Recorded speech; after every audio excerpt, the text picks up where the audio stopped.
No, I'm from the Lighthouse. My name's Ian, and I suffer with anxiety quite bad. So I'm studying for you lot now, shitting myself, yeah, because I don't know none of you, and you could all be making judgments of me. And if anybody else here suffers with anxiety, anyone?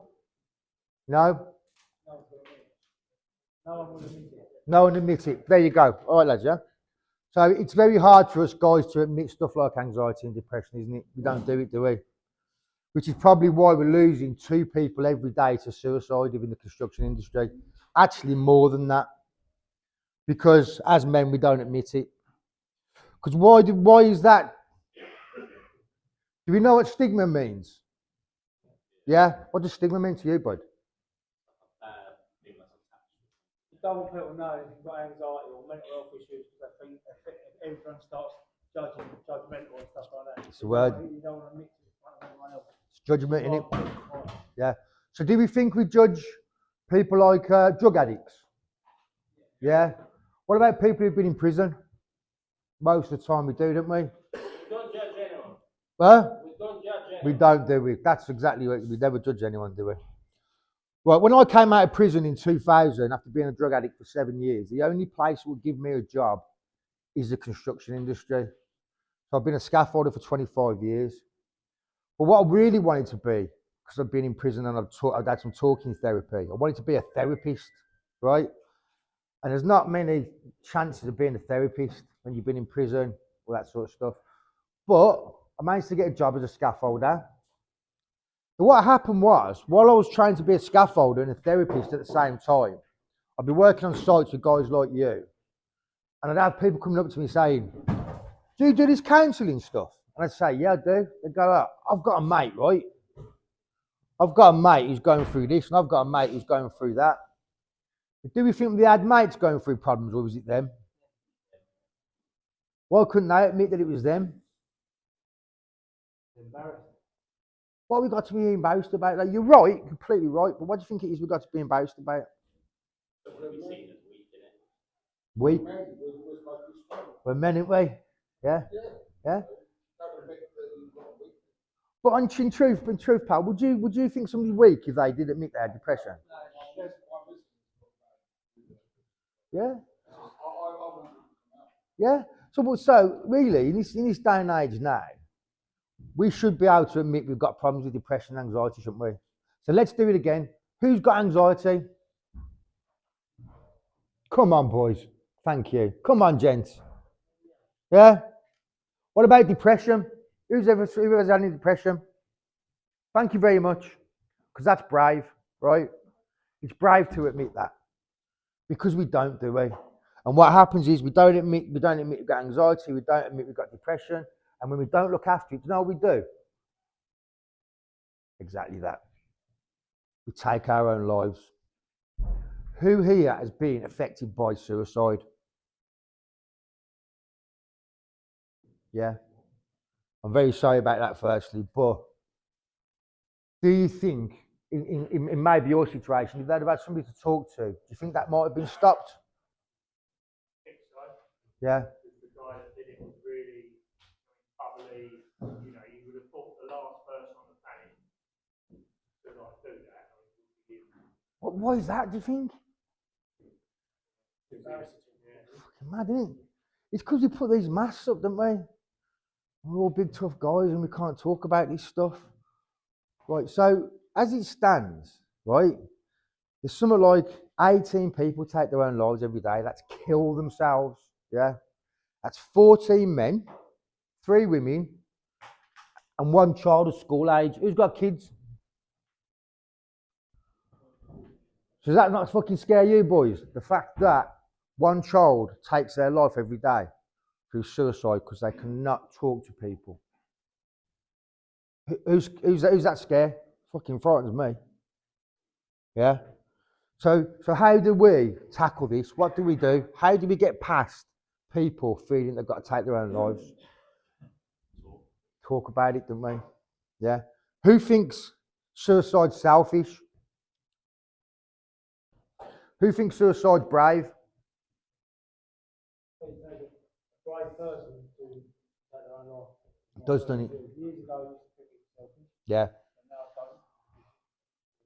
yeah, yeah.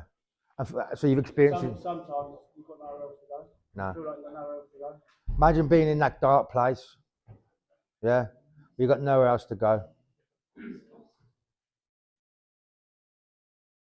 Gents, can you try and stay with me a little bit, please? And I know it might not be your thing. And if anyone's feeling uncomfortable at any time, you're more than welcome to leave because it's not an easy subject. I appreciate that. Yeah.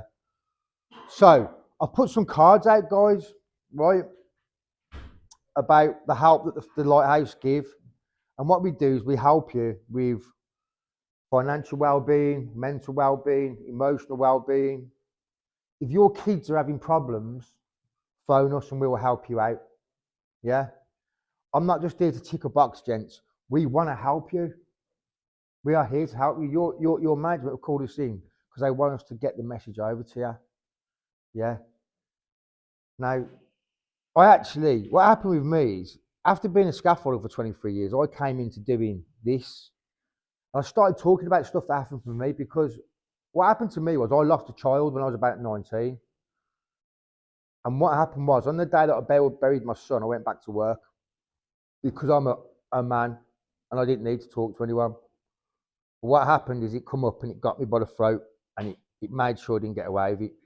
So I went into therapy, all that sort of stuff. I started working for the Lighthouse. But something happened to me and I went back into depression. But what they did for me is put me into therapy and looked after me. They paid my bills for a little bit, right? They helped me out. But most of us aren't going to think that me standing in front of you now are going to go, yeah, do you know this Lighthouse stuff? It's a load of bollocks. It's not. It's not, gents. I promise you that. All I'm here today is to give you this short message of we will help you with anything we can. You've got text the hard hat, right? You've got a 24-hour phone line you can phone. It goes to 130 different languages. It's confidential. We will help you out. Is there any questions? Go on, mate. What led you to prison and what led you to have such a bad drug problem? Brilliant. Thank you for the question. What happened to me was I lost this child, right? And I felt responsible for it because I was young. I didn't really look after the girl I was with, truth, right? And she left me because obviously my behaviour became sideways. And then all of a sudden, I messed about with heroin. Yeah? And the problem went away. The pain went away. And then next thing you know, I lost my job. I lost everything else around me. And I ended up in prison. So that's pretty much what happened to me. And it's all because I didn't talk about what's going on for me. Thank you for the question. Thank you. Any other questions, guys? Ask me anything you want. How did you turn it around? Talking. I went into talking therapy. And do you know what? It was fucking horrible. It was horrible. I had to go and speak to people about all my demons. And I had to go and admit to all the stuff I did. And do you know what my therapist said to me? When I went and said, I've been on heroin for 7 years. I've done some real disgusting shit. Right? I robbed off my mother. Yeah. I took money out my kid's piggy bank. Yeah. Done some pretty shit stuff. My therapist said to me, well done. Because I found a way to survive. I found a way to keep myself alive until I got the help that I needed. Now, I wouldn't judge none of you for sitting there looking at me and thinking, what a fucking scumbag. And I did some pretty scummy stuff. But I will stand here and I will be judged by you guys if it gets the message over to you to make a phone call, please, to look after each other. Yeah. Because we can't afford to keep losing as many people as we're losing. Imagine losing. So those two blokes every day, someone's dad, son, brother, uncle, someone's kid. We can't keep doing it, can we? Who agrees? I think management, no disrespect, I think all the management should be in here listening to you. Yeah. Because I don't think they respect blokes on site, especially they put them under. Right. Because they've got other issues at home and other issues in their life. Mm. And and the programs gets tighter and tighter and tighter and tighter, the money gets tighter and tighter and tighter, cost of living is tight, Yeah. the low one's struggling, and then you're getting stress at work. Yeah. And because I was on my last job, Yeah. and I left because the guys was giving me too much pressure, Yeah. and he was picking me out all the time, Yeah. and silly stuff, and they give us a talk about mental health, and they did not give an absolute. Yeah. Because you hung himself on an ethics job 3 years ago. Put pressure on site. I will be honest with you, in this situation, I turned up, they didn't know I was coming. There was a problem, so they probably would have been inside. But I'm not fighting anyone's corner there. I agree, right? It needs to be concerted effort between all of us. We all need to get on board with this, don't we? Right? We need some training, some mental health first aid training. Any sort of training we can. You've got a phone number there, guys, right? That is, if you're a scaffolder, that's as important as your harness. That's your life-saving equipment, right? Phone that number, and I will give you my number. And if you don't get the answer that you need, if you do not get the help you need, you phone me, and I'll make sure you do. Yeah, because I got it, and I know there's people in this room here today suffering, in trouble. I'm gonna be here for 10 minutes after I finish this talk. Come and see me, and we'll get you the help that you need. This is not bullshit. This is not box ticking. This is me saying to you, come on, boys. If any of you in trouble, come and talk to me. Yeah? You're worth too much, lads. You're worth too much. And just look after each other. Yeah? Thank you for your time. See you, mate.